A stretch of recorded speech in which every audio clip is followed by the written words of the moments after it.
Alright, so we're going to bring you guys my top 10 fragrance list for 2024. First and foremost, we're going to start off with this one, a more recent addition to the collection. This one here is La Nuit de l'Homme Bleu Electrique.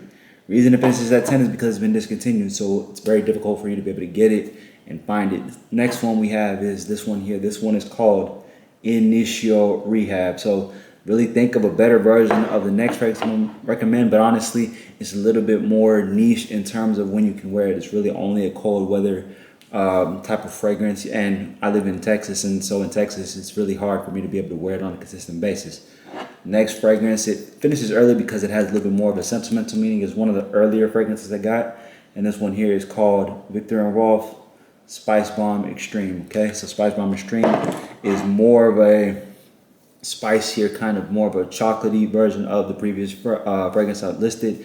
Rehab is more of a powdery, sort of sweetness, versus Spice Bomb Extreme is more of a chocolatey freshness. Next one here is one of my favorites from the line. This one here is called Gentleman Boisé from Givenchy. Okay, Gentleman Boisé, spicy sandalwood and peppers, really, really masculine fragrance. This next one is the type of fragrance that really will be able to leave a lasting impression in a room. It'll definitely be one of the top smelling fragrances in the room. This one here is called Red Tobacco from Mancera.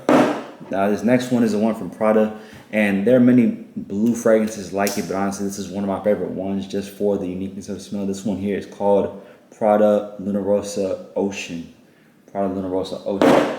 Alright, next fragrance, this is another niche fragrance from the brand of Xerjoff. One of my favorites, this one here is called Xerjoff Herba Pura.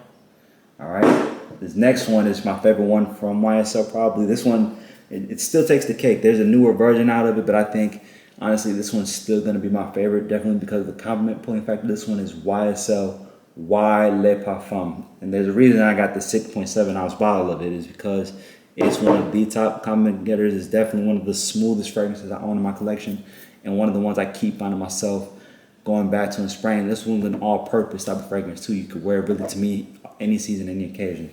Next fragrance on the list is this one here. This one takes the cake over my previous favorite. This one here is called Le Male Elixir. So this one really I battled with. I didn't want to have too many of the same type of fragrance house, and with this one here, it took the cake over the Y Le Parfum, which is, or the Le Male Le Parfum, excuse me, just because for me it's newer, it's more vintage.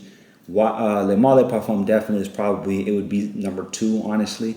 And I probably will go back and forth with these two fragrances. But this one here, just the caramel note that they added in this one, added a level of depth and richness that you really can't mask anywhere else. So I just respect what they were able to do by pulling this off. The last one on the list here is this one from S-Boy, and this one is S-Boy by Draco for him. Okay. That'll wrap up this list. I'll bring you guys more content to come, and we'll catch you on the next one.